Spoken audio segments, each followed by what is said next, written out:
Hello students, welcome to my channel Shivir commerce class. आज हम कर रहे हैं हमारा क्लास 12th का बिजनेस स्टडी का चैप्टर नंबर 1। तो चैप्टर का नाम है nature and significance of management. इसमें हम सीखेंगे कि एक बिजनेसमैन के लिए मैनेजमेंट का कितना बड़ा रोल होता है।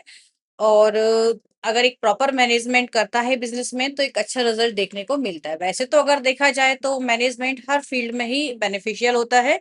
किसी भी फील्ड में चले जाए, अगर आप एक एज ए स्टूडेंट आप अपनी प्रॉपर क्या बनाते हैं, अपना गोल डिसाइड करते हैं, उसके लिए आप प्रॉपर मैनेजमेंट बनाते हैं कि आपको इतने टाइम पढ़ना है, ऐसे ऐसे करना है। और अगर आप उसको रेगुलरली फॉलो करते हैं तो एक अच्छा रिजल्ट देखने को मिलता है। अगर घर में देखा जाए तो पेरेंट्स भी अगर प्रॉपर क्या करते हैं, घर को प्रॉपर मैनेज करके चलते हैं तो एक अच्छा रिजल्ट देखने को मिलता है। हॉस्पिटल, स्कूल, है ना, किसी भी आप फील्ड में चले जाएं तो एक प्रॉपर मैनेजमेंट एक अच्छा रिजल्ट देता है। तो हमें यहाँ पर पढ़ना है कि मैनेजमेंट बिजनेस के लिए कितना बेनिफिशियल होता है। और तो हम इसमें सीखेंगे कि मैनेजमेंट का नेचर कैसा होता है और उसकी क्या इंपॉर्टेंस है। सिग्निफिकेंस मतलब इंपॉर्टेंस है।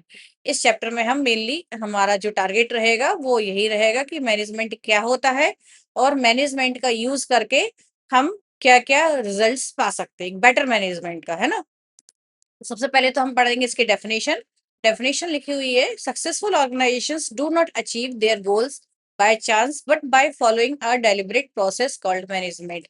तो सक्सेसफुल ऑर्गेनाइजेशंस जैसे हम नाम लेते हैं कि ये अंबानी है, अडानी है, या बड़ी बड़ी कंपनीज हैं, उनके नाम लेते हैं और वो बहुत सक्सेस होती है ना।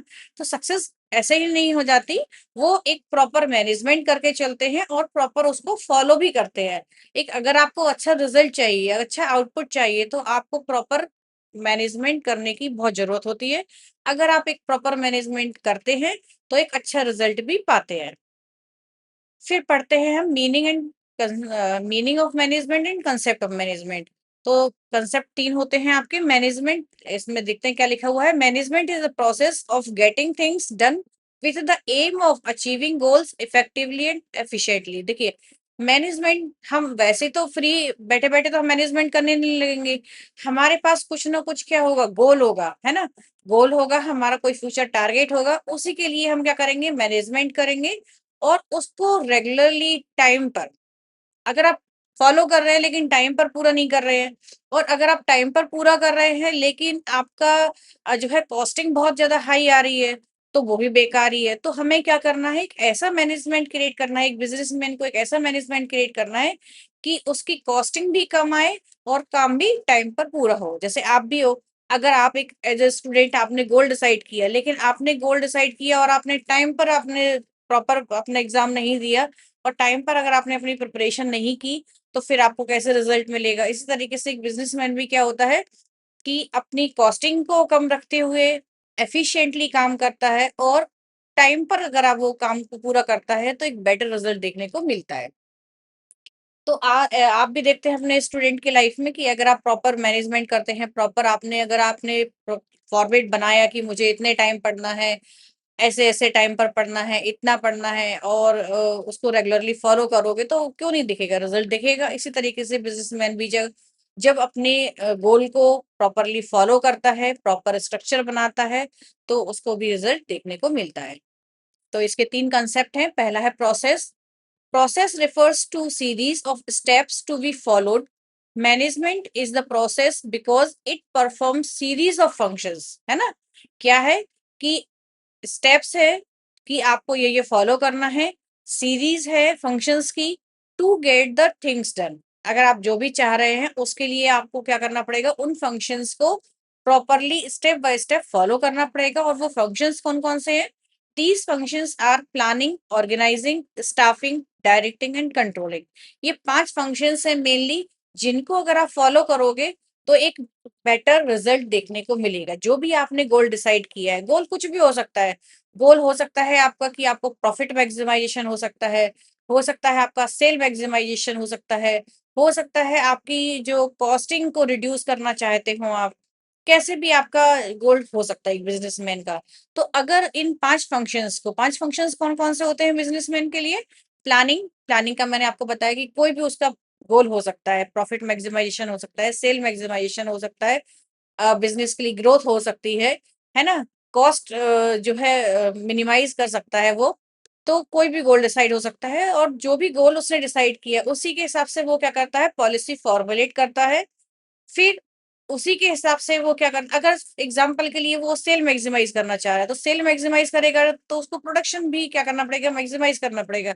और जब उसको प्रोडक्शन मैक्सिमाइज करना पड़ेगा तो उसको वर्कर्स को भी चाहिए। अब वर्कर्स तो चाहिए, उसको स्टाफिंग करके वो वर्कर्स तो ले आएगा, लेकिन प्रॉपर जो है बंदा चाहिए।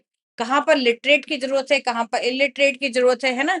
स्टाफिंग के लिए भी आपको देखना पड़ेगा कि किस पोजीशन पर किस बंदे की, किस एम्प्लॉय की जरूरत है। डायरेक्टिंग, डायरेक्टिंग का मतलब होता है आपको किसी से काम करवाना है तो आप उसको किस तरीके से, कितने बेटर तरीके से आप उसको काम करवा सकते हैं।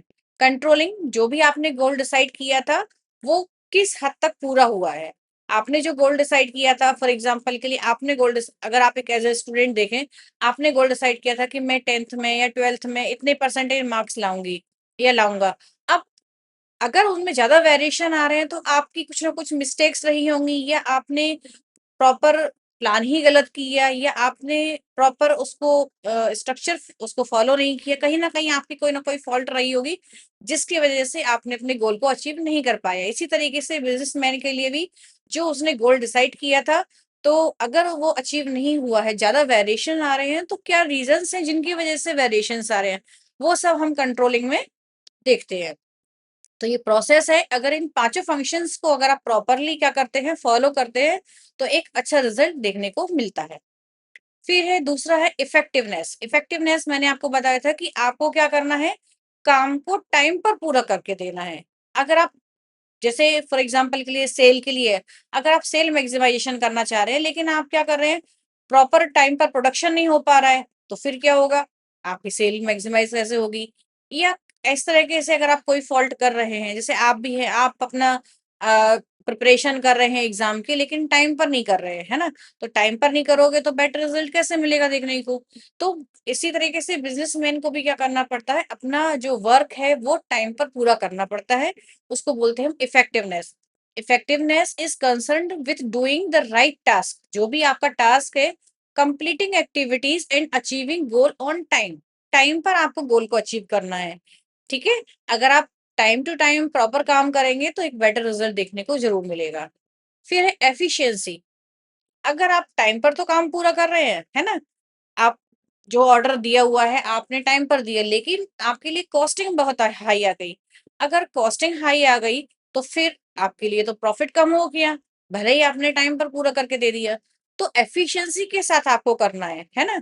जैसे फॉर एग्जांपल के लिए आप अपनी गोल आपने जो भी डिसाइड किया उसके लिए आप दिन रात पढ़ रहे हैं कि आप बीमारी हो गए, तो वो भी गलत है। क्यों? क्योंकि आपने टाइम पर पूरा तो कर लिया लेकिन आप खुद ही वीक हो गए, तो वो एफिशिएंसी नहीं कहलाएगी, है ना। आपको एफिशिएंसी के साथ रिजल्ट देना है।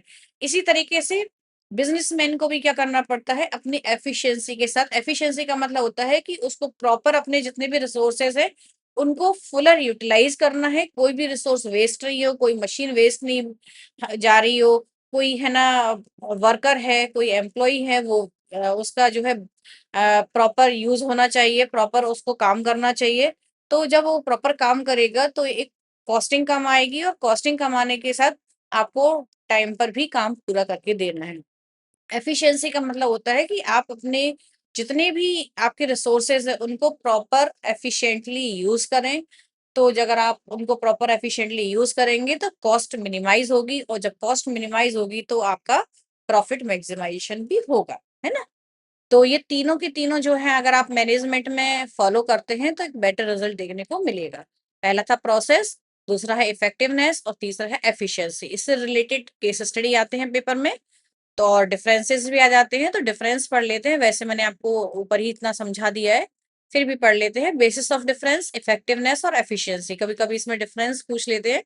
मीनिंग है इफेक्टिवनेस का, completing the task on time no matter whatever the cost. Effectiveness का मतलब है कि आपको टास्क को टाइम पर पूरा करके देना है, कॉस्ट मैटर नहीं करती। लेकिन एफिशिएंसी का मतलब होता है completing the task with minimum cost. Cost minimise होना चाहिए, ऑप्टिमम यूटिलाइजेशन ऑफ रिसोर्सेज। जितने भी आपके रिसोर्सेज है, फिजिकल रिसोर्स है, ह्यूमन रिसोर्स है, उनका प्रॉपर यूटिलाइजेशन हो, and in cost effective manner. कैसा हो? कॉस्ट इफेक्टिव, कम से कम कॉस्ट में काम हो। तो देखिए, बिजनेस के लिए दोनों ही चीजें जरूरी है। आप ये भी नहीं कह सकते कि अकेले इफेक्टिवनेस से काम हो जाएगा या अकेले एफिशिएंसी से हो जाएगा। दोनों ही कैसे होनी चाहिए? बैलेंस्ड होना चाहिए। दूसरा है objective to achieve end result. इसका इफेक्टिवनेस का मतलब क्या है कि एंड रिजल्ट पूरा होना चाहिए। जितने का आपको ऑर्डर मिला हुआ है, जितनी आपकी सेल करनी है, वो आपने कर ली, है ना? तो एंड रिजल्ट देखा जाता है। जबकि एफिशिएंसी का मतलब होता है to conduct cost benefit analysis. हमें क्या करना है कि कॉस्ट को मिनिमाइज करने के लिए क्या एनालाइज करना है कि कौन कौन से ऐसे हम प्रोसेस करें कि कॉस्ट मिनिमाइज हो जाए। क्योंकि कॉस्ट मिनिमाइज होना मतलब प्रॉफिट मैक्सिमाइजेशन होना, सेल मैक्सिमाइज होना। क्योंकि कॉस्ट कम होगी तो आप उसको कम प्राइस पर भी सेल कर सकते हो। तो दोनों ही जो है फायदे होते हैं कि प्रॉफिट भी मैक्सिमाइज हो जाता है और सेल भी मैक्सिमाइज हो जाती है। लेकिन अगर आप टाइम पर पूरा करके नहीं दे रहे हैं तो वो बेकार है। तो दोनों ही चीजें कैसे होनी चाहिए? बैलेंस्ड होनी चाहिए। इफेक्टिवनेस भी होना चाहिए और एफिशिएंसी भी होना चाहिए। Main consideration doing the right task. Effectiveness का मतलब होता है कि जो आपने टास्क लिया हुआ है कि आपको इतनी सेल करनी है या जो भी आपने गोल डिसाइड किया हुआ है, उसको बिल्कुल टाइम पर पूरा करना है। Doing the task in the right way, इसका मतलब है कि आपको एक सही तरीके से काम करना है, भले ही चाहे थोड़ा सा लेट हो जाए, है ना? तो दोनों ही चीजें, अगर आप इफेक्टिवनेस है और एफिशिएंसी नहीं है तो भी बेकार है, और एफिशिएंसी है और इफेक्टिवनेस नहीं है तो भी बेकार है। तो दोनों को क्या करना है? हमें बैलेंस करके चलना है। तो इससे रिलेटेड जब भी केस स्टडी आए तो आप उसको इजीली कर सकते हैं। मैंने उसको इतना डीपली आपको एक्सप्लेन कर दिया है कि आप शायद प्रॉपर तरीके से कोई भी केस स्टडी आ जाए तो आप उसको प्रॉपरली सॉल्व कर सकते हैं, है ना? अगला है करेक्टरिस्टिक्स। नेक्स्ट है आपका characteristics and features of management. तो ये पढ़ते हैं हम। सबसे पहला है फीचर। देखिए, फीचर्स का मतलब क्या होता है? उसकी अच्छाइयाँ और बुराइयाँ दोनों। फीचर्स का मतलब ये नहीं होता है कि सिर्फ हम उसकी अच्छाइयाँ ही बताएंगे, है ना? फीचर्स का मतलब होता है जैसे हम बताते हैं कि हमारे फीचर्स क्या है। हम चल सकते हैं, हम खा सकते हैं, हम तो इस तरीके से है। हमारी अच्छाई, हमारा कलर, हमारा वो, हमारी हेल्थ, हमारी हाइट, ये हमारे सारे फीचर्स होते हैं, है ना? इसी तरीके से मैनेजमेंट के भी अपने क्या होते हैं? कुछ फीचर्स होते हैं। पहला, management is a goal oriented process. Management कैसा होता है? गोल ओरिएंटेड होता है। देखिए, जब तक हमारा कोई गोल नहीं है, अगर आपका कोई गोल नहीं है तो किसी भी टाइम आप सो, किसी भी टाइम उठो, किसी भी टाइम पढ़ो, किसी भी टाइम कितनी भी देर पढ़ो, क्यों करोगे आप ऐसा? क्यों? क्योंकि आपको कुछ रिजल्ट का कुछ चाहिए ही नहीं है। जिन बच्चों को कुछ नहीं चाहिए होता है वो किसी भी टाइम सोते हैं, किसी भी टाइम उठते हैं, कुछ भी करते हैं, जितनी मन मर्जी होती है पढ़ते हैं, नहीं मन मर्जी होती है नहीं पढ़ते हैं, क्योंकि उनका कोई गोल ही नहीं है। उनको तो ज्यादा से ज्यादा वो पास होना चाहते हैं। लेकिन अगर जिस बच्चे का गोल होता है वो उसी पर काम करता है। अगर किसी का गोल परसेंटेज हाई का है तो वो हाई के हिसाब से काम करेगा, जिसका एवरेज का है वो एवरेज के हिसाब से काम करेगा। इसी तरीके से एक अगर एक बिजनेसमैन है और उसको प्रॉपर उसको गोल चाहिए कि हमें इतने परसेंट से प्रॉफिट मैक्सिमाइजेशन करना है, या इतने परसेंट से हमें सेल इंक्रीज करनी है, या इतनी कॉस्ट रिड्यूस करनी है, कुछ भी उसका गोल हो सकता है, और वो उसी गोल पर क्या करेगा? पहले तो वो गोल डिसाइड करेगा और उसके बाद क्या करेगा? उसको उस प्रोसेस को फॉलो करेगा। मैंने अभी आपको बताया था कि गोल पर ही हमें क्या करना है? सारे काम करने हैं। जो हमने 5 स्टेप पढ़े आपके, प्लानिंग, ऑर्गेनाइजिंग, स्टाफिंग, डायरेक्टिंग और कंट्रोलिंग, ये 5 प्रोसेस है आपकी। इन 5 प्रोसेस को वो क्या करेगा? गोल के हिसाब से ही काम करेगा। गोल बनाया उसने प्लानिंग में, उसी हिसाब से वो अपनी क्या करेगा? पॉलिसी फॉर्मुलेट करेगा, उसी हिसाब से वो स्टाफिंग करेगा, उसी हिसाब से वो क्या करेगा? डायरेक्टिंग करेगा, कंट्रोल करेगा उसको, है ना? तो मैनेजमेंट क्या है? गोल ओरिएंटेड प्रोसेस है कि गोल के हिसाब से ही वो क्या करता जाता है? काम करता चला जाता है। Each organization has set of goals which it aims to achieve. Management always aims to achieving the organization's objective. जो भी ऑब्जेक्टिव है ऑर्गेनाइजेशन का, बिजनेसमैन का, उसी हिसाब से वो क्या करता है? अपनी पॉलिसी फॉर्मुलेट करता है, उसी को फॉलो करता है और उसी गोल पर ही वो काम करता है। फिर है सेकंड है मैनेजमेंट इज परवेसिव। परवेसिव का मतलब होता है एवरीवेयर। चाहे आप किसी भी कंट्री की बात कर लें, है ना? चाहे आप अपनी कंट्री इंडिया की बात करें या किसी अदर कंट्री की बात करें, और चाहे किसी अलग कंट्री की बात करें और चाहे किसी ऑर्गेनाइजेशन की बात करें, चाहे वो बिजनेस ऑर्गेनाइजेशन हो, चाहे वो स्कूल हो, हॉस्पिटल हो, घर हो, है ना? चाहे मैन्युफैक्चरिंग हो, चाहे सर्विस हो, तो वो सब लोग क्या करते हैं? अपना प्रॉपर मैनेजमेंट करते हैं, अगर उनका कोई गोल है तो, है ना? अगर वो प्रॉपरली किसी गोल पर काम करेंगे, प्रॉपर तरीके से काम करेंगे, तो फिर उनको गोल अचीव होता है। तो परवेसिव का मतलब तो एवरीवेयर, सब जगह है। अगर आप देखें तो घर के पेरेंट्स अगर घर में अगर पेरेंट्स प्रॉपर मैनेजमेंट करते हैं, तो उनके बच्चे या उनका जो एनवायरनमेंट है वो प्रॉपर सही तरीके से चलता है। तो बिजनेसमैन भी अगर इसी तरीके से प्रॉपर मैनेजमेंट करता है, तो वो एक अच्छा रिजल्ट देखने को मिलता है। Management is multi dimensional. Multi dimensional का मतलब होता है कि 3 डायमेंशन होते हैं जिस पर उनको फोकस करना होता है।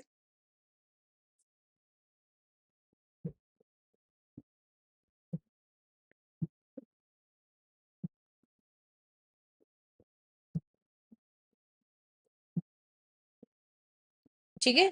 3 डायमेंशन होते हैं मैनेजमेंट ऑफ वर्क। वर्क का मतलब क्या होता है कि आपको ये पता होना चाहिए ना कि आपको काम क्या करना है।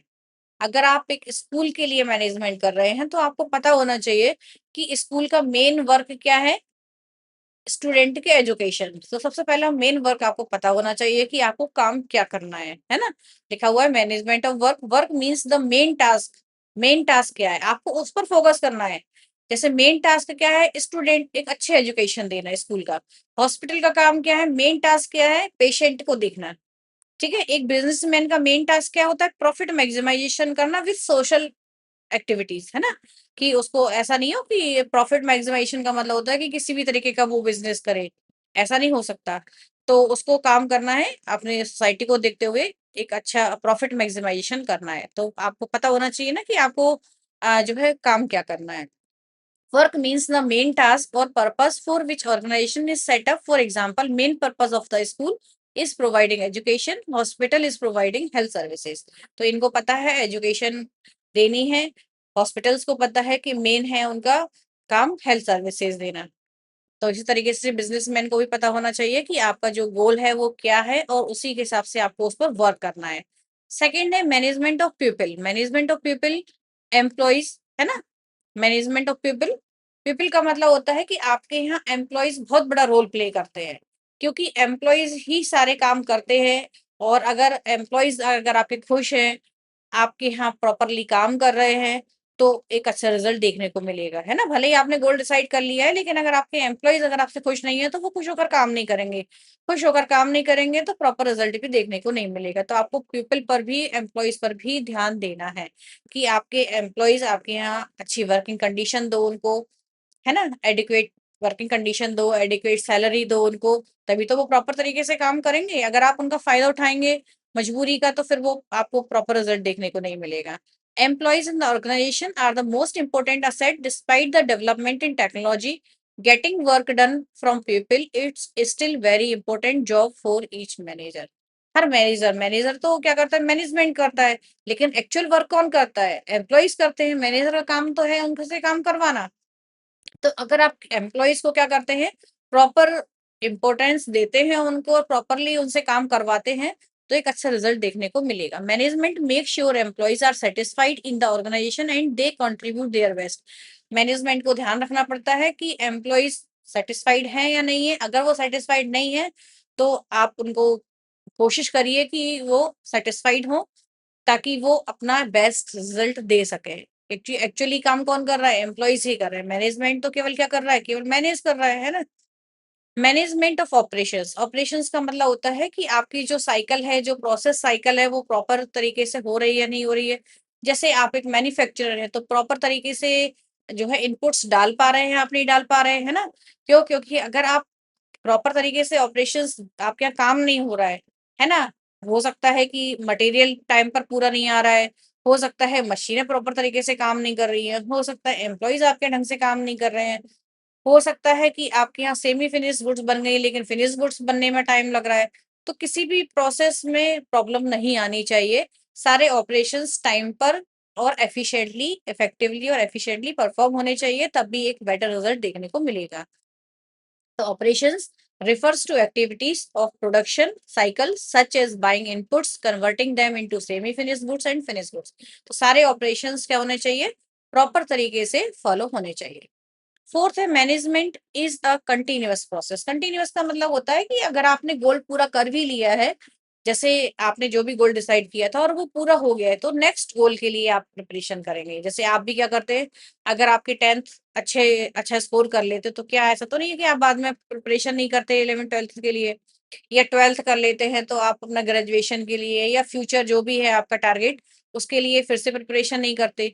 तो इसी तरीके से मैनेजमेंट का एक गोल पूरा होता है तो वो नेक्स्ट गोल के लिए क्या करता है, प्रिपरेशन करता है।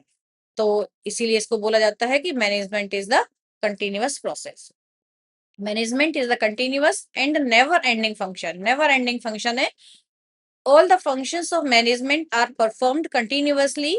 फॉर एग्जांपल प्लानिंग, ऑर्गेनाइजिंग, क्या लिखा हुआ है ये, planning, organising, staffing, directing and controlling, ये पांचों फंक्शंस मैंने अभी आपको बताए थे। पांचों फंक्शंस अगर प्रॉपरली जो है फॉलो होते हैं तो एक अच्छा रिजल्ट देखने को मिलता है। फिर है आपका management is the group activity. Group activity का मतलब होता है कि सबको एक ग्रुप में काम करना है। ग्रुप का मतलब होता है कि अगर आपकी जगह अगर कोई एब्सेंस है तो उसकी जगह आपको ही काम करना है। ऐसा नहीं है कि जैसे आप भी अगर देखा जाए तो स्कूल में कोई फंक्शन ऑर्गेनाइज कर रहे हैं या कुछ भी ऑर्गेनाइज कर रहे हैं, तो क्या कोई स्टूडेंट या आपके ग्रुप में से कोई नहीं है तो क्या आप उसी जगह काम नहीं करेंगे कि नहीं, ये तो उसका काम है, ये तो वही करेगा, ऐसा तो नहीं होता। हमको किसकी तरफ ध्यान रखना है, गोल की साइड। गोल पूरा होना चाहिए, है ना। हर चाहे मैनेजमेंट हो चाहे एम्प्लॉयज हो, सबको किसके टुवार्ड्स काम करना है, ग्रुप गोल की तरफ, है ना, गोल की तरफ।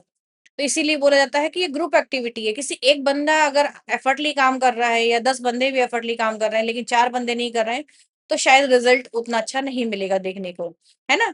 तो सभी को कैसे करना है, टीम वर्क, मिलके काम करना है। यहाँ पर आई नहीं होना चाहिए, यहाँ पर वी होना चाहिए। हमारा सबका गोल, अगर मैनेजमेंट ने कोई गोल डिसाइड किया है तो ये सब लोगों का काम है कि उस गोल के टुवर्ड्स काम करें, है ना। इसलिए उसको बोला जाता है कि ग्रुप एक्टिविटी है। लिखा हुआ है management requires team work and coordination of individual effort in common direction. सभी का क्या होना चाहिए, कॉमन डायरेक्शन होना चाहिए, और सभी को क्या करना है, कोऑर्डिनेशन बना के चलना है। सभी लोग मिलकर काम करेंगे। इंडिविजुअल एफर्ट का मतलब हर एक बंदे को एफर्ट डालना है। अगर बीच में कोई भी मिस्टेक करेगा, बीच में कोई भी गलत करेगा, तो गोल में प्रॉब्लम आएगी, है ना। तो हमें क्या करना है, टीम वर्क। हमें यहाँ पर आई का यूज नहीं करना है, हमें वी का यूज करना है। इस बात का ध्यान रखिएगा, केस स्टडी से आता है कई बार। फिर है आपका मैनेजमेंट,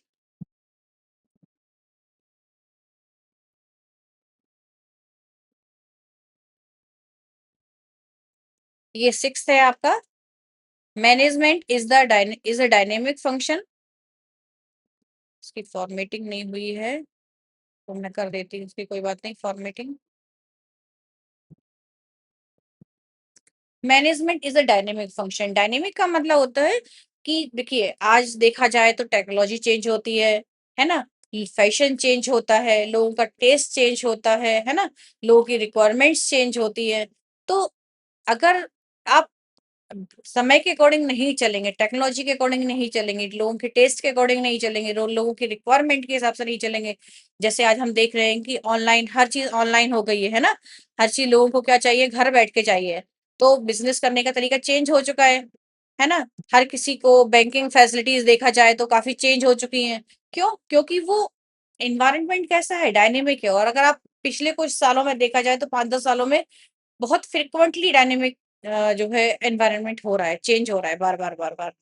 तो अगर आप अपने बिजनेसमैन को, बिजनेस को कैसा नहीं रखेंगे, डायनेमिकली, लोग कन्वर्ट नहीं होंगे, लोग चेंज नहीं होंगे। जनरली अगर आप देखा जाए तो एम्प्लॉयज जो होते हैं वो इतनी क्विक फास्टली क्या नहीं होते हैं, चेंज नहीं होते हैं। तो आपको अपने एनवायरनमेंट को कैसा बनाना है, मैनेजमेंट ऐसा रखना है कि वो डायनेमिक, आप चेंज कर सको उसको, है ना। An organisation has to interact with external environment. बताया मैंने कि आपको क्या चीज प्रोड्यूस करनी है, क्या चीज, किस चीज का प्रोडक्शन करना है, लोगों, क्योंकि आपको सेल करना है। आप सेल वही चीज कर सकते हैं जो लोगों की रिक्वायरमेंट है, उसी के हिसाब से आप काम करेंगे, तभी एक अच्छा रिजल्ट दे पाएंगे। अदरवाइज आपकी सेल नहीं होगी। आप भले कितनी अच्छी क्वालिटी का दे रहे हैं या कुछ भी दे रहे हैं, लेकिन लोगों की रिक्वायरमेंट को फुलफिल नहीं कर पा रहे हैं, तो आपकी सेल में प्रॉब्लम आएगी। तो हमें क्या, किस चीज का ध्यान रखना है कि हमारा मैनेजमेंट हो वो डायनेमिक हो। अगर उसमें फ्लेक्सिबिलिटी रहनी चाहिए कि इस एनवायरनमेंट के हिसाब से हम चेंज हो पाए। तो इसलिए इसको बोला जाता है management is the dynamic function. An organization has to interact with external environment which consists of various social, economical and political factors be in order to be successful. An organization must change itself and its goals according to the need of environment. आपका गोल कैसा होना चाहिए? Need, आपकी need के हिसाब से नहीं चलेगा। आपकी नीड तो है प्रॉफिट मैक्सिमाइजेशन, लेकिन आप वही बनाएंगे जो लोग चाहते हैं, जो आपका इन्वायरमेंट चाहता है, जो कस्टमर चाहता है, आप उसी हिसाब से सर्विसेज या गुड्स को सेल करेंगे। तो हमें भी क्या करना पड़ेगा? इन्वायरमेंट के हिसाब से चेंज होना पड़ेगा। Example, Domino's keep introducing new varieties of pizza. आपने डोमिनोज को देखा है? अगर आप देखा जाए तो जो हम पिछले 4 साल पहले जो पिज्जा खाते थे, अब अगर पिज्जा तो हम आज भी खा रहे हैं, लेकिन पिज्जा की वेराइटीज कितनी ज्यादा हो गई है। तो इसी तरीके से क्या होता है कि अगर डोमिनोज क्या नहीं करेगा, नई नई वैरायटी के पिज्जाज नहीं निकालेगा, तो शायद उसकी सेल इतनी मैक्सिमाइज नहीं होगी। इसी तरीके से आपने देखा होगा, फ्लिपकार्ट है, अमेजोन है, या और भी आप कंपनीज को देखा जाए तो फ्रिक्वेंटली क्या करती रहती है, अपने इन्वायरमेंट में चेंज करती रहती है। डायनेमिक है, क्योंकि वो इन्वायरमेंट, जैसे इन्वायरमेंट चेंज होता है वैसे वो भी चेंज होती है। अगर आप अपने इन्वायरमेंट को इस तरीके से नहीं रखेंगे, अपने बिजनेसमैन को नहीं रखेंगे, तो एक कंपटीशन को फेस नहीं कर पाएंगे। सेवेंथ है, management is an intangible force. Intangible का मतलब क्या होता है? जो फिजिकली आपको नहीं दिखता है ना। जो इंटेंजिबल का मतलब होता है जो आपको फिजिकली आप उसको नहीं देख सकते हो, है ना। तो आप, जैसे मैं कह रही हूँ कि मैंने मैनेजमेंट बहुत अच्छा किया हुआ है, तो मैनेजमेंट अच्छा कैसे दिखेगा आपको? कैसे दिखेगा वो आपको? कि आप अगर अच्छा, सारे एम्प्लॉयज अच्छे से काम कर रहे हैं, है ना, सभी बहुत खुश दिख रहे हैं, आपका अच्छा ग्रोथ हो रही है, आपके अच्छी प्रॉफिट हो रहा है, तो इसका मतलब क्या है? ऑब्वियस सी बात है कि आपका मैनेजमेंट अच्छा रहा होगा। तो ये इंटेंजिबल फोर्स है। इंटेंजिबल का मतलब था आप उसको जो है वैसे तो नहीं देख सकते, लेकिन जब आपका एनवायरनमेंट सब कुछ अच्छा है, तो आप उसको देख सकते हो कि कहीं ना कहीं मैनेजमेंट अच्छा होगा, है ना। तो management function can not be physically seen, but it presence can be felt. The presence of management can be felt by seeing the orderliness and coordination in the working environment. अगर आप working environment देख रहे हैं और सभी लोगों के बीच में कोऑर्डिनेशन है, सभी के बीच में ट्यूनिंग अच्छी है, सभी लोग बहुत अच्छे से काम कर रहे हैं, तो आप कह सकते हो कि यहाँ का एनवायरनमेंट बहुत अच्छा है। When targets are met and employees are happy, employees भी खुश है और जो भी टारगेट आपने गोल डिसाइड कर रहे हो वो भी पूरा हो रहा है, तो कहीं ना कहीं आपका एक प्रॉपर मैनेजमेंट रहा होगा। अगर आप इन फीचर्स को शॉर्ट में करना चाहते हैं तो ये है great manager in good companies plan daily. G मतलब गोल, M4 ये आप देखते जाइए, M4 multi dimensional, I4 intangible force, G4 group activity, C4 continuous, P4 pervasive, और D4 आपका हो गया डी डायनेमिक, डायनेमिक फंक्शन। तो ये है आपका शॉर्ट में, अगर आप इसको लर्न करना चाहते हैं तो कर सकते हैं। Great manager in good companies plan daily, तो आपको सारे के सारे जो 7 कैरेक्टरिस्टिक्स हैं वो लर्न भी हो जाएंगे। तो इसके साथ तो ये वीडियो मैं फिनिश करती हूँ, और नेक्स्ट वीडियो में नेक्स्ट पार्ट, ये पार्ट नंबर 1 है, पार्ट 2 में आप उसके ऑब्जेक्टिव्स और इम्पोर्टेंस पढ़ेंगे। तो बने रहिए मेरे साथ इस चैनल पर।